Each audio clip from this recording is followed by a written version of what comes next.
کہیں نہ کہیں دل سے یہ آواز آتی ہے کہ وہ قوم جسے آخرت کی تیاری کے لیے پیدا کیا گیا وہ یہ بھول چکی ہے کہ قیامت بھی آنے والی ہے۔ واقعی قیامت قریب ہے۔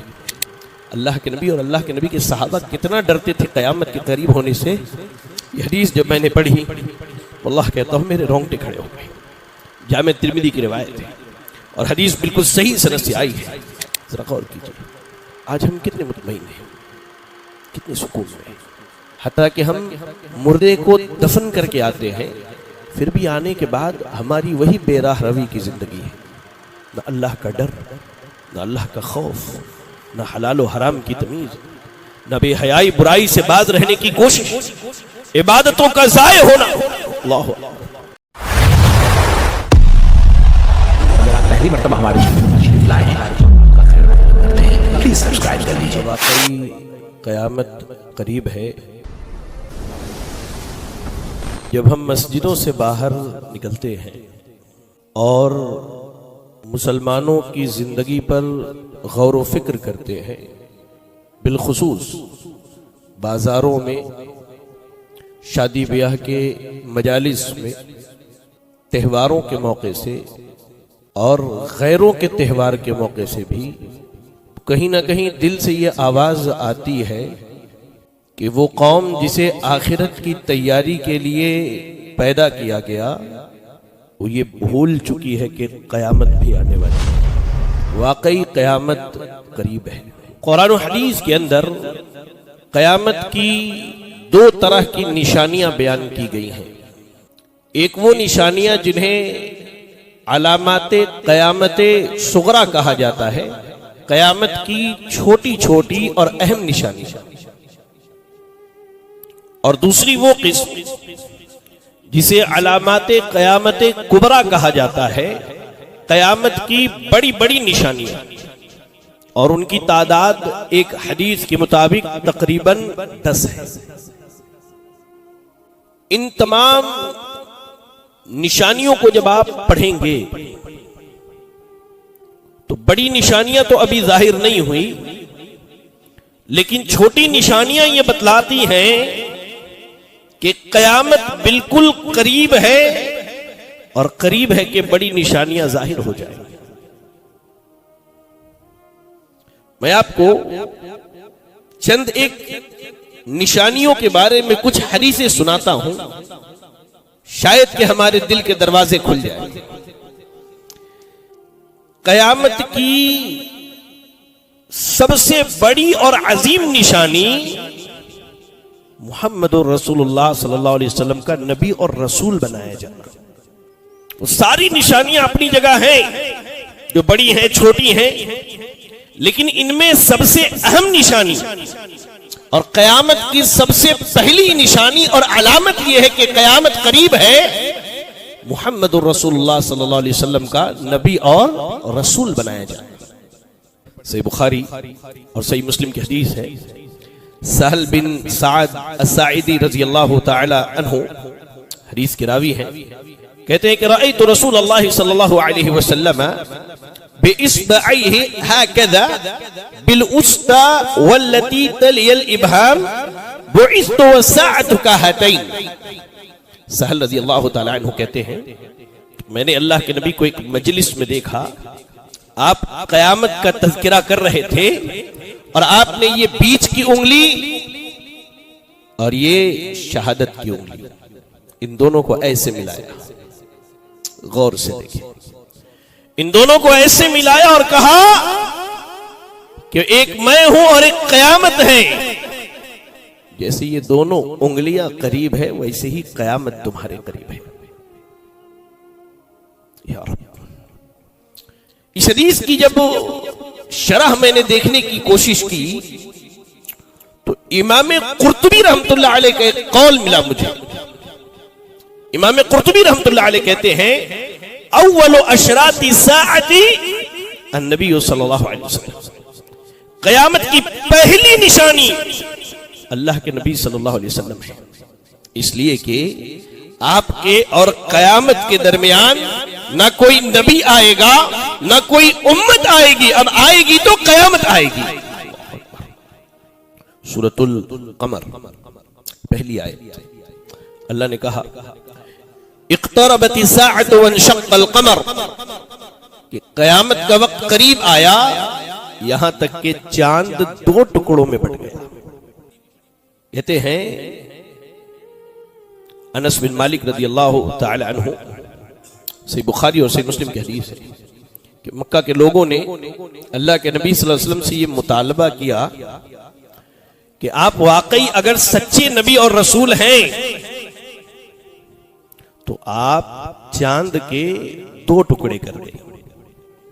آپ نے اللہ رب العالمین سے دعا کی اور چاند دو ٹکڑوں میں بٹ گیا، اور ایسا ویسا نہیں بٹا، پہاڑ کے ایک طرف ایک ٹکڑا اور دوسری طرف دوسرا ٹکڑا تھا، اور اللہ نے چاند کے اس دو ٹکڑے ہونے کے واقعے کو اہل مکہ کے سامنے دو مرتبہ پیش کیا۔ اور اللہ کیا کہہ رہا ہے؟ اقتربت الساعۃ، قیامت قریب آ گئی، اس طور پر کہ وانشق القمر، چاند دو ٹکڑوں میں بٹ گیا۔ یا رب، یعنی قیامت کے قریب ہونے کی نشانی لوگوں نے اپنے ننگی آنکھوں سے دیکھا ہے۔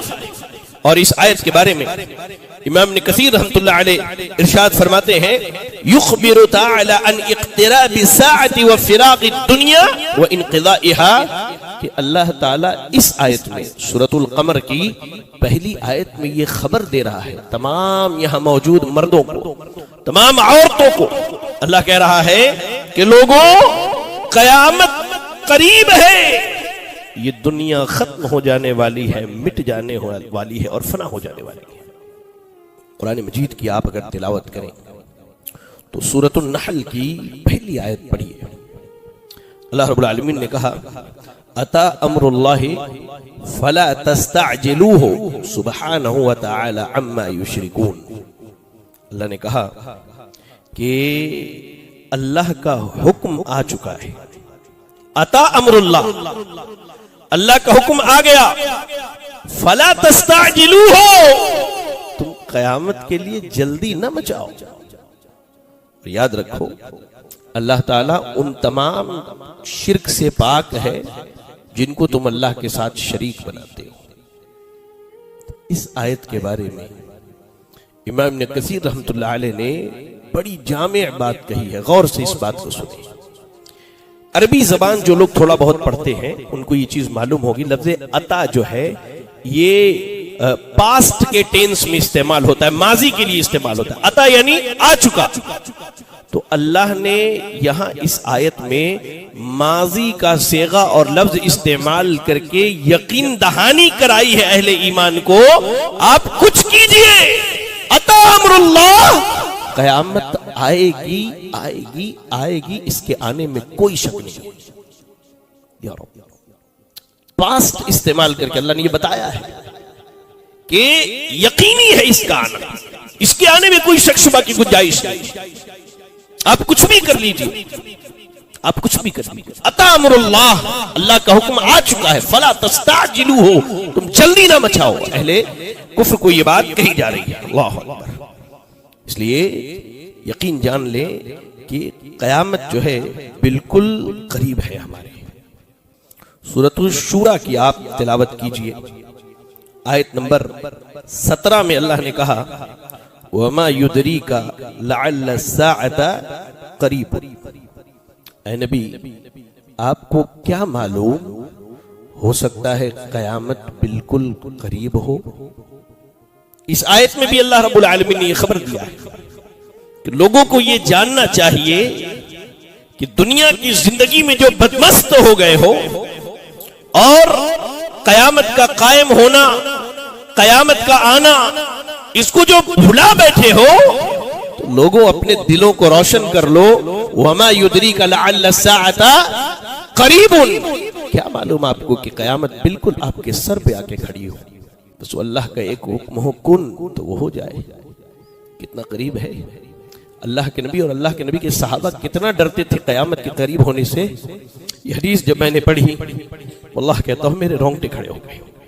جامع ترمذی کی روایت ہے اور حدیث بالکل صحیح سند سے آئی ہے کہتے ابو سعید خدری رضی اللہ تعالی عنہ کہ اللہ کے نبی نے فرمایا، ذرا غور کیجئے، آج ہم کتنے مطمئن ہیں، کتنے سکون میں، حتیٰ کہ ہم مردے کو دفن کر کے آتے ہیں، پھر بھی آنے کے بعد ہماری وہی بے راہ روی کی زندگی ہے، نہ اللہ کا ڈر، نہ اللہ کا خوف، نہ حلال و حرام کی تمیز، نہ بے حیائی برائی سے باز رہنے کی کوشش، عبادتوں کا ضائع ہونا، اللہ اکبر۔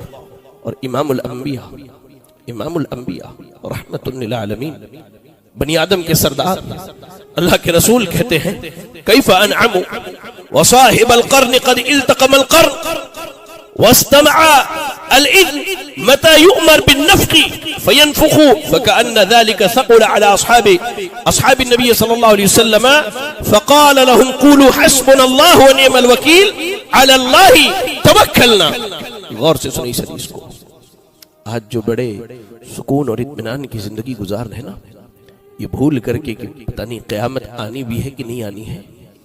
اللہ کے نبی کہتے ہیں کیف انعم، لوگوں میں کیسے آرام سے بیٹھ جاؤں، یا اللہ، امام الانبیاء کی کلمات ہیں، کیف انعم، لوگوں میں کیسے آرام سے بیٹھ جاؤں، مجھے یہ معلوم ہے اسرافیل علیہ السلام سور کے منہ کے اوپر اپنا منہ رکھ کے انتظار میں ہے۔ اللہ اکبر، یا رب کتنا قریب ہے۔ کہتے ہیں اللہ کے نبی میں کیسے آرام سے بیٹھ جاؤں، مجھے تو یہ معلوم ہے کہ اسرافیل علیہ السلام سور لے کر کے بالکل تیار ہے پھونکنے کے لیے، بس کان لگا کے وہ انتظار کر رہے ہیں اللہ حکم دے کے وہ سور پھونک دے۔ اللہ اکبر، اللہ اکبر، ہم کتنے آرام سے بیٹھے ہیں، سکون کی زندگی ہے، کتنی سکون کی زندگی ہے۔ بالخصوص میں نوجوانوں سے کہتا ہوں ایمانداری سے، آج کتنے لوگوں نے فجر کی نماز با جماعت پڑھی ہے، آپ مجھے نہیں بتائیں، اپنے نفس سے پوچھ کے دیکھیں۔ فجر اور جمعہ کے درمیان آپ کو معلوم ہے صحابہ جمعہ کے دن ڈرے رہتے تھے، حدیث کے الفاظ ہے کہ قیامت کا وقوع جمعہ کے دن ہوگا، وہ ڈرے رہتے تھے۔ ہم میں سے کتنے ایسے جنہوں نے آج فجر کی نماز با جماعت پڑھی ہو؟ اللہ اکبر۔ اگر نماز فجر اور جمعہ کے درمیان قیامت آ جاتی، کون سا چہرہ لے کے اللہ کے آ جاتے؟ کس حال میں اللہ سے ملاقات کرتے، کس حال میں اللہ سے ملاقات کرتے؟ اللہ کے نبی کہتے ہیں کہ میں کیسے آرام سے بیٹھ جاؤں جبکہ مجھے معلوم ہے کہ اسرافیل سور لے کر کے تیار ہے پھونکنے کے لیے، کان لگا کے رکھا ہے کہ اللہ کی اجازت آئے کہ میں سور پھونک دوں۔ جب یہ بات اللہ کے نبی نے کہا تو صحابہ اکرام رضی اللہ تعالی عنہ پریشان ہو گئے۔ ثقل علی اصحاب النبی صلی اللہ علیہ وسلم، یہ بات ان کو بہت بھاری لگی، یعنی دلوں کے اندر دہشت پیدا ہو گئی، یا رب ایسا معاملہ ہے۔ تو اللہ کے نبی دوبارہ باہر آئے اور صحابہ سے کہا کہ جب تمہیں اس چیز کا احساس ہو تو اللہ سے یہ دعا کرو، حسبنا اللہ و نعم الوکیل، حسبنا اللہ و نعم الوکیل وعلی اللہ توکلنا، اللہ ہمارے لیے کافی ہے، اللہ ہمارا بہترین کارساز ہے اور ہم اللہ رب العالمین پر بھروسہ کرتے ہیں۔ اس حدیث کے سنانے کا مقصد یہی ہے کہ ہم جو یہ بھول بیٹھے ہیں کہ پتہ نہیں قیامت قائم ہوگی یا نہیں ہوگی، اللہ اکبر۔